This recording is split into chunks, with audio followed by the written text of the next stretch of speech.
नमस्कार मंडळी, श्री स्वामी समर्थ. श्रावण विनायकी चतुर्थीपासून दुर्वा गणपती व्रत हे केलं जातं आणि हे दुर्वा गणपती व्रत करायला अतिशय सोपं आहे. पण हे व्रत केल्यामुळे त्याचे जे लाभ आहेत ना, ते इतक्या मोठ्या प्रमाणात आहेत की तुम्ही एकदा व्रत करून बघा आणि मग स्वतः तुम्ही 4 लोकांना देखील सांगाल की श्रावणामध्ये विनायकी चतुर्थीला असं तुम्ही व्रत करा. बघा, गणपती बाप्पा हे जे आहेत ते शीघ्र पावणारे दैवत आहेत. सुखकर्ता दुःखहर्ता ते आहेत आणि म्हणून श्रावणामध्ये पूर्ण फळ देणारे असे दुर्वा गणपती व्रत कसं करायचं, कधी करायचं, ही माहिती मी तुम्हाला आजच्या या व्हिडिओमध्ये देणार आहे. त्यामुळे व्हिडिओ स्किप न करता शेवटपर्यंत नक्की पहा.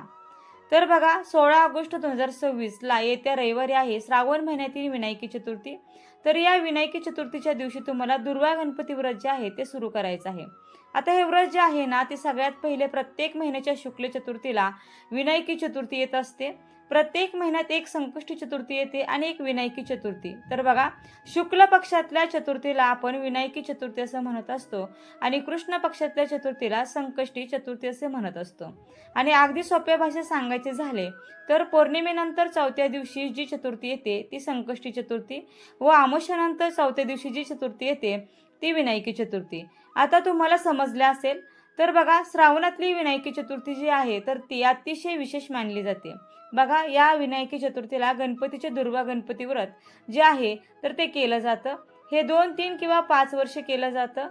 पण तुम्ही भलेही एवढे वर्ष नाही कराल, पण आता ही माहिती ऐकल्यावर तर नक्कीच यावर्षी करा. तुम्ही याआधी कधी केलं नसेल किंवा ऐकलं नसेल तरी आता मात्र तुम्हाला ही माहिती ऐकल्यावर तर किमान यावर्षी तरी करा. तुम्हाला 100% याचं फळ हे मिळेलच. तर बघा, श्रावण शुक्ल चतुर्थीला म्हणजे 16 ऑगस्टला रविवारी या व्रताला प्रारंभ करून पुढचे 6 महिने प्रत्येक विनायक चतुर्थीला अशीच पूजा करून, जशी मी तुम्हाला सांगणार आहे तशी पूजा करून माघ महिन्याच्या शुक्ल चतुर्थीला या व्रताचं उद्यापन आहे ते केलं जातं. आता बघा, हा श्रावण महिना आहे म्हणजे हा ऑगस्ट महिना आहे आणि या ऑगस्ट महिन्यातल्या विनायक चतुर्थीला आपण हे व्रत सुरू करणार आहोत.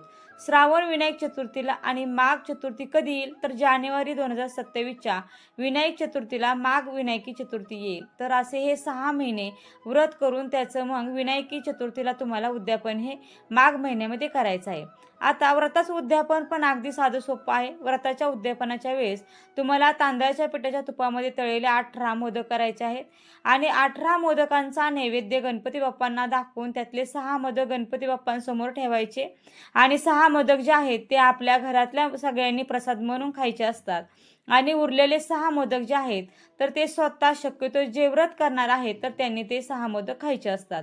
म्हणजे बघा, 6 मोदक गणपती बाप्पांना, 6 मोदक स्वतः व्रत करतोय त्याने आणि 6 मोदक इतर कोणाला म्हणजेच तुम्ही घरातल्यांना प्रसाद म्हणून देऊ शकता. आणि हे व्रत जे आहे तर हे केल्यामुळे मनातल्या सगळ्या इच्छा देखील पूर्ण होतात. अतिशय साधं सोपं हे व्रत आहे आणि या व्रतामध्ये 6 दुर्वांप्रमाणेच गणपती बाप्पांना 6 नमस्कार आणि 6 प्रदक्षिणा घालणे सुद्धा तितकंच महत्त्वाचं असतं. आणि त्यामुळे पूजा मांडणी देखील प्रदक्षिणा घालता येईल अशी ठिकाणी तुम्हाला करायची आहे. आता मी तुम्हाला सांगते की हे व्रत कसं करायचं. सगळ्यात पहिलं बघा, श्रावण विनायकी चतुर्थीला तुम्हाला सकाळी लवकर उठून आपली जी देवपूजा आहे तर ती करून घ्यायची आहे. त्यानंतर देवघराच्या इथेच तुम्ही काय करायचं आहे, एका ताटामध्ये तुम्हाला छान असे तांदूळ टाकायचे आहेत म्हणजे अक्षता ठेवायच्या आहेत आणि त्याच्यानंतर त्या पूर्ण पात्रामध्ये तुम्हाला दुर्वा देखील पसरवायच्या आहेत. गणपती बाप्पांच्या अतिशय प्रिय अशा दुर्वा असतात आणि म्हणून दुर्वा पसरवायच्या आहेत आणि त्या दुर्वांवर गणपती बाप्पांची मूर्ती ही स्थापित करायची आहे. प्रत्येकाच्या देवघरामध्ये गणपती बाप्पांची मूर्ती असतेच, पण बघा, समजा काही कारणामुळे नाही आहे तुमच्याकडे तर तुम्ही सुपारी स्वरूप सुद्धा गणपती बाप्पांची मूर्ती ही स्थापित करू शकता. आणि त्यानंतर पूजेसाठी अगदी साध्या पद्धतीने गणपती बाप्पांचे पहिले आपल्याला पाण्याने परत दुधाने ओम गण गणपते नमः, ओम गण गणपते नमः असं म्हणत पूजा करायची आहे. आणि परत पाण्याने असा अभिषेक करा व त्यानंतर त्या पसरवलेल्या दुर्वांवरती गणपती बाप्पांची मूर्ती किंवा सुपारी स्वच्छ पुसून ठेवायची. गणपती बाप्पांना तुम्ही हळदी कुंकू अक्षदा सेंदूर अर्पण करायचं आहे आणि त्यानंतर गणपती बाप्पांना प्रिय अशा दुर्वा जास्वंदीचं फूल अर्पण करायचं आहे, आघाडा शमी या पत्री सुद्धा. आणि आता बघा, श्रावण महिन्यात या सगळ्या गोष्टी मिळतातच. जेवढ्या गोष्टी तुम्हाला अवेलेबल होतील त्या अर्पण करायच्या आहेत. बघा, आपल्याला 21 पत्री आणि 21 फुलं, 21 प्रकारची फुलं ही सहजपणे मिळू शकतात. आणि हे शक्य झालं तर तुम्हाला जितकी जास्तीत जास्त पत्री आणि फुलं मिळतील तितकी तुम्ही गणपती बाप्पांना पाहू शकता. मात्र त्यामध्ये आघाडा आणि शमी या पत्री आवर्जून आपण आणाव्यात आणि त्या अर्पण देखील कराव्यात. त्यानंतर धूप दीप ओवाळायचा आहे, नैवेद्य दाखवायचा आहे, नैवेद्य दाखवून आरती करायची आहे. गणपती बाप्पांची जी सुखकर्ता दुःखहर्ता आरती आहे तर ती आरती करायची व प्रार्थना करायची आहे. आणि ती प्रार्थना म्हणजेच तो मंत्र तुम्हाला म्हणायचा आहे. तो मंत्र कोणता? गणेशक गणाध्यक्ष गौरीपुत्र गजानन व्रता संपूर्णता यातू तो प्रसादादी भवानन. आणि बघा, या पूजेमध्ये दुर्वा असायलाच पाहिजे.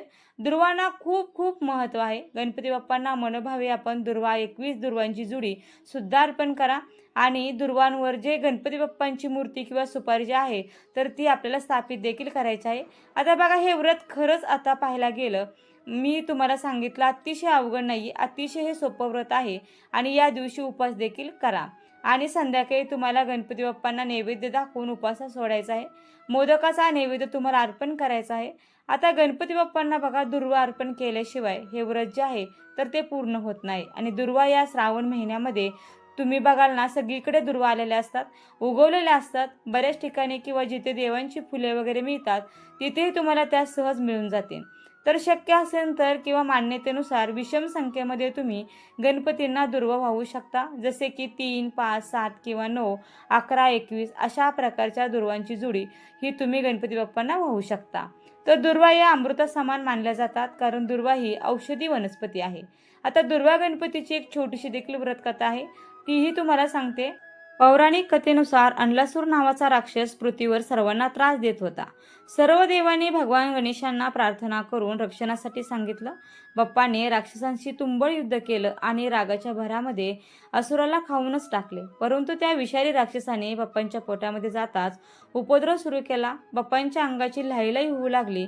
तोंडातून गणपती बाप्पांच्या प्रखर ज्वाला बाहेर पडू लागल्या आणि तो दाह शांत करण्यासाठी कश्यप ऋषींनी दुर्वांच्या 21 गाठी गणपती बाप्पांना खाण्यासाठी दिल्या.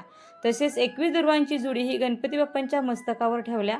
आणि काय आश्चर्य झालं की दुर्वांकूर गणपती बाप्पांना अर्पण केल्यानंतर गणपती बाप्पांच्या अंगामध्ये ज्या काही ज्वाला वगैरे येत होत्या तर त्या शांत झाल्या. दुर्वांनी आपला गुणधर्म दाखवला आणि तेव्हापासून गणपती बाप्पांना दुर्वा अतिशय आवडू लागल्या. आणि त्यामुळे गणपती बाप्पांच्या पूजेमध्ये दुर्वा अर्पण केले जातात. आणि या व्रताचं नाव देखील गणपती दुर्वा व्रत आहे. तर बघा, अशा प्रकारे ही यामागची कथा आहे.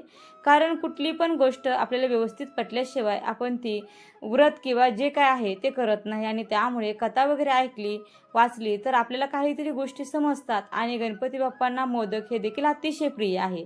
तर लक्षात ठेवा, त्यामुळे गणपती बाप्पांना मोदकाचा नैवेद्य देखील दाखवायचा आहे. आणि जसं आपण इतर नैवेद्याला बघा तुळशीची पानं नैवेद्यावर अर्पण करतो, तर गणपती बाप्पांच्या कुठल्याही पूजेमध्ये आपण तुळशी वापरत नाही. तर गणपती बाप्पांच्या नैवेद्यावर तुम्हाला दुर्वा ठेवायची आहे, हे नेहमी लक्षात ठेवा, तुळशी ठेवायची नाही. आता गणपती पण येतील बघा, त्यावेळेस पण लक्षात ठेवा, जसं आपण इतर नैवेद्य देवांना दाखवल्यावरती तुळशीपत्र अर्पण करतो तसे गणपती बाप्पांच्या मोदकावर किंवा इतर गणपती बाप्पांच्या कुठल्याही नैवेद्यावर तुम्हाला दुर्वा अर्पण करायचे आहे. त्याचप्रमाणे बघा, गणपती बाप्पांना तुम्ही 21 दुर्वाची जुडी अर्पण करा, 11 दुर्वांची जुडी अर्पण करा, चालेल. तुमच्याकडे दुर्वा या जास्त प्रमाणात अवेलेबल नसतील तर तुम्ही गणपती बाप्पांना दुर्वा या विषम संख्येमध्ये सुद्धा अर्पण करू शकता. जसे मी तुम्हाला सांगितलेलंच आहे, 3, 5, 7, 11 या पद्धतीने देखील दुर्वांची जुडी बनवून तुम्ही गणपती बाप्पांना अर्पणही करू शकता. तर मंडळी, मनापासून केलेली मनोकामना ही पूर्णत्वास जातेच. आणि म्हणून विघ्नहर्ता गणपती बाप्पांची गणपती भाविकांची इच्छा ही पूर्ण करतोच अशी लोकमान्यता असल्यामुळे बाकी काही नसले तरी एक दुर्वा गणपती बाप्पांना मनोभावे अर्पण केली तरी सुद्धा संपूर्ण पूजेचं पुण्यफळ लाभते अशी सुद्धा मान्यता सांगितली जाते. गणपतींना दुर्वा या गणपतीच्या चरणावर किंवा मस्तकावरच व्हाव्यात. गणपती बाप्पांना मोदक सुद्धा प्रिय असतात. आपण नैवेद्य अर्पण करताना जसं तुळशीचं पान ठेवतो तसे मोदक अर्पण करताना दुर्वा ठेवली जाते. हे मी तुम्हाला पाठीमागे सांगितलेलं आहे, पण पुन्हा चूक होऊ नये म्हणून परत सांगत आहे. तसेच बघा, बाप्पांच्या पूजेमध्ये दुर्वांचा हार सुद्धा वाहिला जातो. हार जर नसेल तर 21 दुर्वांची जुडी गणपती बाप्पांना वाहिली पाहिजे. ती देखील उपलब्ध नसेल तर दुर्वांचे त्रिदल जे आहे तर ते वाहिले पाहिजे. म्हणजे दुर्वा अर्पण करताना अनन्य भावे हात जोडून मंत्र म्हणा, श्री गणेशाय नमः दुर्वा समर्पयामी. तर अशा प्रकारे श्रद्धापूर्वक गणपती बाप्पांची प्रार्थना, गणपती बाप्पांना प्रार्थना केली आणि दुर्वांकुर भावून बाप्पांचे व्रत केले तर बाप्पांचा आशीर्वाद आपल्याला नक्कीच प्राप्त होतो.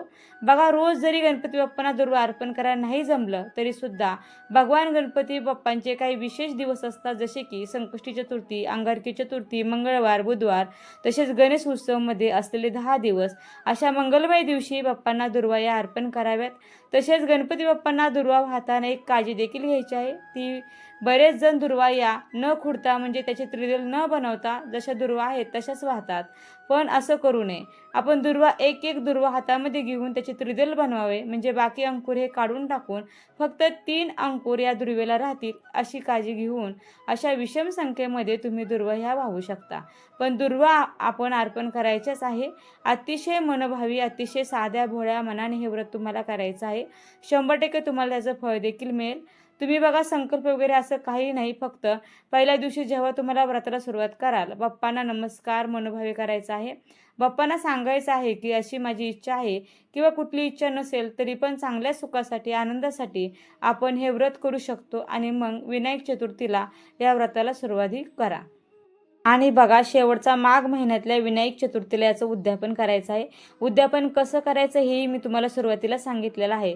तर तुम्ही असे 6 महिने 6 वेळा हे व्रत करा, कारण महिन्यातून एकदा चतुर्थी येते. आणि माघ महिन्यानंतर तुम्ही परत पुढच्या श्रावण महिन्यापासून म्हणजेच पुढल्या वर्षीपासून जर तुमची इच्छा असेल तर तुम्ही परत हे व्रत करू शकता. तर बघा, अशा साध्या सोप्या पद्धतीने हे गणपती बाप्पांचे दुर्वा गणपती व्रत तुम्ही या महिन्यात कराल अशी मी अपेक्षा करते. 100% फळ तुम्हाला त्याचं मिळेलच आणि तुमच्या हातून गणपती बाप्पांची सेवा देखील या व्रताच्या माध्यमातून होईल. तर ही माहिती आणि या व्रताचे फायदे तुम्हाला आवडले असतील, पटले असतील तर व्हिडिओला नक्की लाईक करा, शेअर करा. आपल्या चॅनलवरती तुम्ही नवीन असाल तर चॅनलला सबस्क्राईब करायला विसरू नका. व्हिडिओ शेवटपर्यंत पाहिल्याबद्दल अगदी मनापासून तुमची खूप खूप आभारी आहे. धन्यवाद. श्री स्वामी समर्थ. जय जय स्वामी समर्थ. रामकृष्ण हरी. जय जय रामकृष्ण हरी. ओम गण गणपते नमः.